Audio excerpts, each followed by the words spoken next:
The cell smelled of nothing. That was the wrongest thing about it. Sevhel had been in holds before, slave pits on the Frankish coast, the bilge of a longship where captives fouled themselves in the dark, the stone rooms under Hedeby where men waited to be sold. Those places smelled of fear and filth and bodies. This place smelled of nothing at all.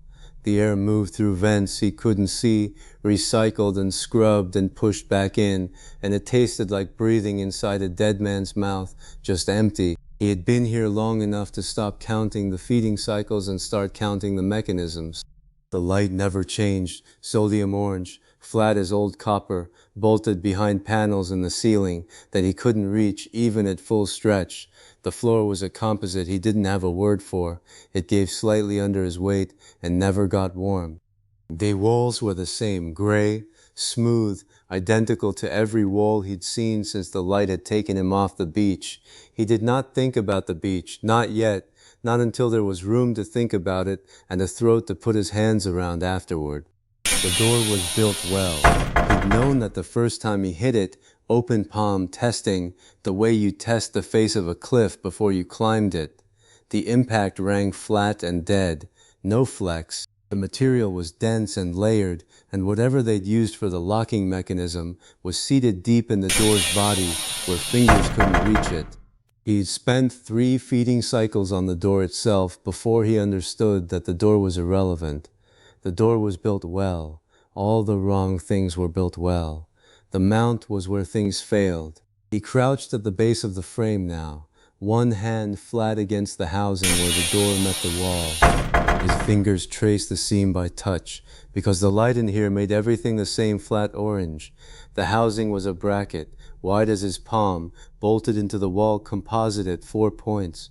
The bracket held, the bolts held, but the composite itself, the wall material where the bolts were seated, had a grain to it, more like the way river ice cracked, along lines of stress that the ice didn't know it had, until weight found them. He had been a raider for 9 seasons. Before that, a shipwright's second son. He knew joints. Every ship was joints, the keel to the ribs to the strakes to each other. A ship failed where timber met timber, where the thing you built touched the thing it was built onto. This wall was a ship that had never been tested by sea. He pressed, exploratory.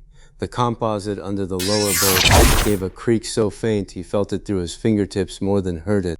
He shifted his weight, found the angle where the grain ran, and pressed again. The creak became a whisper. The wall around the bolt would give. Whoever had built this cell had built the door to hold against what pushed from the inside, and they'd built the lock to resist what pulled from the outside, but they'd built the housing mount into a wall that was meant to be adequate. A wall built by someone who had done this 1,000 times and never needed it to be more than adequate. Sevhel understood adequate. He'd killed men who fought adequately. He settled his shoulder against the mount point, breathed out, and began. The slaver made his rounds the way a farmer checked fence posts, without urgency, without affection, with the mechanical attention of someone who had done the task so many times it had worn a groove in his bones. Sevhel heard him coming before he saw him. The footsteps were wrong, too many joints, a clicking gait like a dog walking on a frozen lake. Then the shadow passed the narrow slit in his cell door, and he saw the shape, taller than a man by a head, narrower in the shoulders, with a face like a collection of flat planes that refused to resolve into a face. The slaver carried a device in one hand, thin, rectangular, glowing with the same dead orange as everything else on this ship. The slaver paused at Sevhel's door, a brief pause, the length of a breath, maybe 2. The device in his hand pulsed once, and Sevhel saw the readout change. Numbers or symbols he couldn't read, but something on the display shifted color, from orange to a sharp blue-white that didn't belong on this ship, an off note in a song made entirely of one flat tone. The slaver's head tilted. That collection of planes rearranged itself into what might have been attention. Then the device pulsed again. The display settled back to orange, and the slaver moved on. As clicking gait faded down the corridor, even and unhurried. A fence post had looked slightly odd. The farmer had noted it. The farmer had not stopped to dig it up. Sevhel watched the shadow go and filed the paws away in the part of his mind where he kept the things that would matter later. Then he went back to the mount, the housing sheared on the seventh sustained push, a structural surrender. The composite around the upper bolt crumbled like chalk under a chisel, and the bolt dropped free and rang once on the floor. The lower bolt followed a heartbeat later, and the entire left side of the door swung inward on its remaining hinge with a groan that sounded organic, alive, grateful. Sevhel's forearm burned where he'd braced it. The skin hadn't broken, but something underneath would bruise spectacularly. He could feel the heat of blood pooling where capillaries had burst. His shoulder ached, his breath came hard. The door hung open at an angle, still attached by the right side mounts, but listing like a wounded ship. The corridor beyond was the same gray, the same orange light, the same recycled nothing air, but it was outside. He stood there for one breath. Two. Then the cell to his left spoke, a sound, a short, hard exhalation, the kind a man makes when something he expected finally arrives. The wall between the cells was the same composite, but the sound carried through it clearly enough.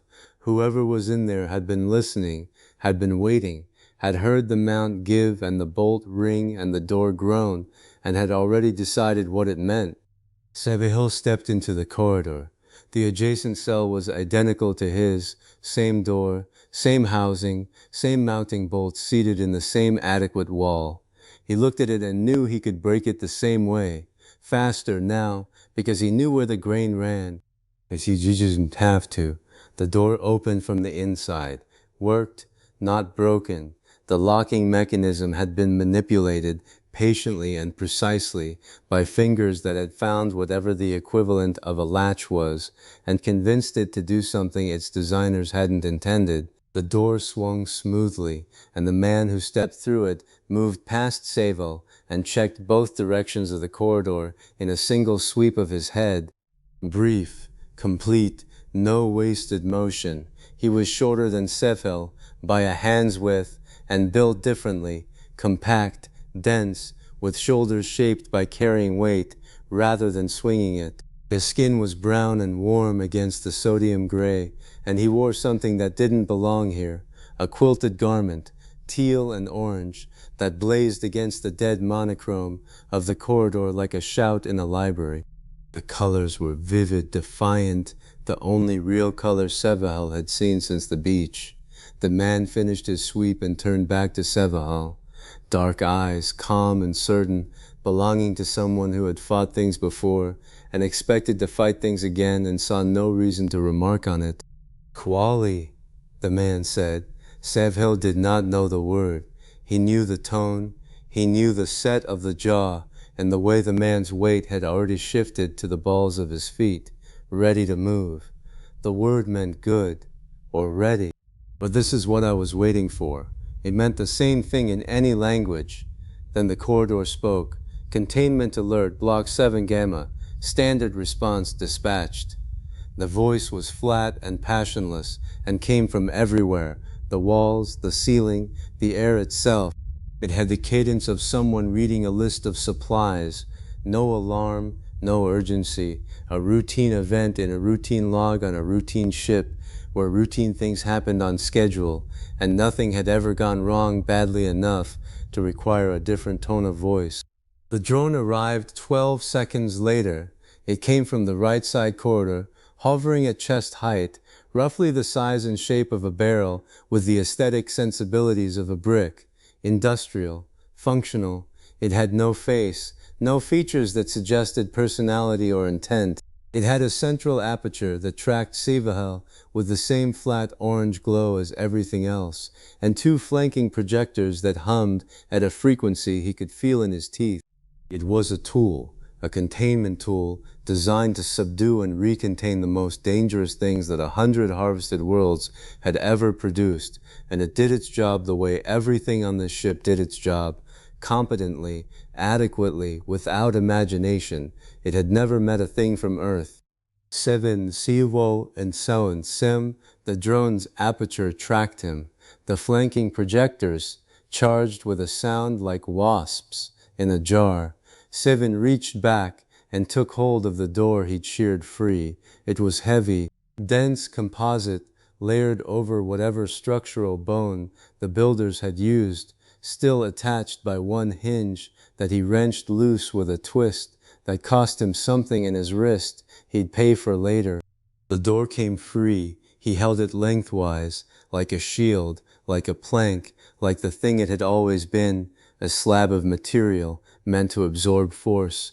The drone fired. The projectors discharged into the door. Sevhel felt the impact through his arms, a jolt, electrical, something that numbed his fingers and tried to tell his muscles to stop working. The door absorbed it. The door had been built to absorb it, because the door had been built to contain the same things the drone was built to contain, and no one in the design chain had considered the possibility that a piece of containment infrastructure might be turned around. Sevhel advanced. The drone fired again. The door took it again. His arms shook, and his teeth ached, and the numbness crawled up to his elbows. But his legs were fine, and his legs were what mattered, because the distance was closing. 3 steps. 2.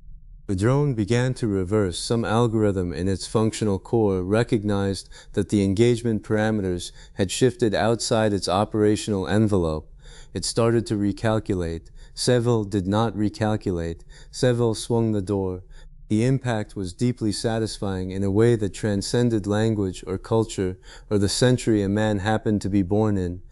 The drone's housing crumpled. Its projectors snapped off at their mounts. It hit the far wall, bounced once, and came to rest on the floor in a posture that suggested it was reconsidering its career. Then its central light went out, and it was just components. Silence. The corridor hummed. The lights buzzed. Somewhere in the ship's administrative architecture, a subroutine was logging the event and routing a notification to a queue that would be reviewed during the next standard oversight cycle, which was not soon. Sevhel set the door down. His arms trembled. His wrist throbbed where he torqued the hinge loose, and his fingers were still half numb from the projector discharge. He flexed them, one hand then the other, until the feeling began to crawl back. The man in the teal and orange garment stood where he had been standing throughout, 3 paces behind, offset to the left, watching the corridor intersection that Sevhel's back had been turned to. He had not moved to help. He had not needed to. He had done something more useful. He had watched the angles.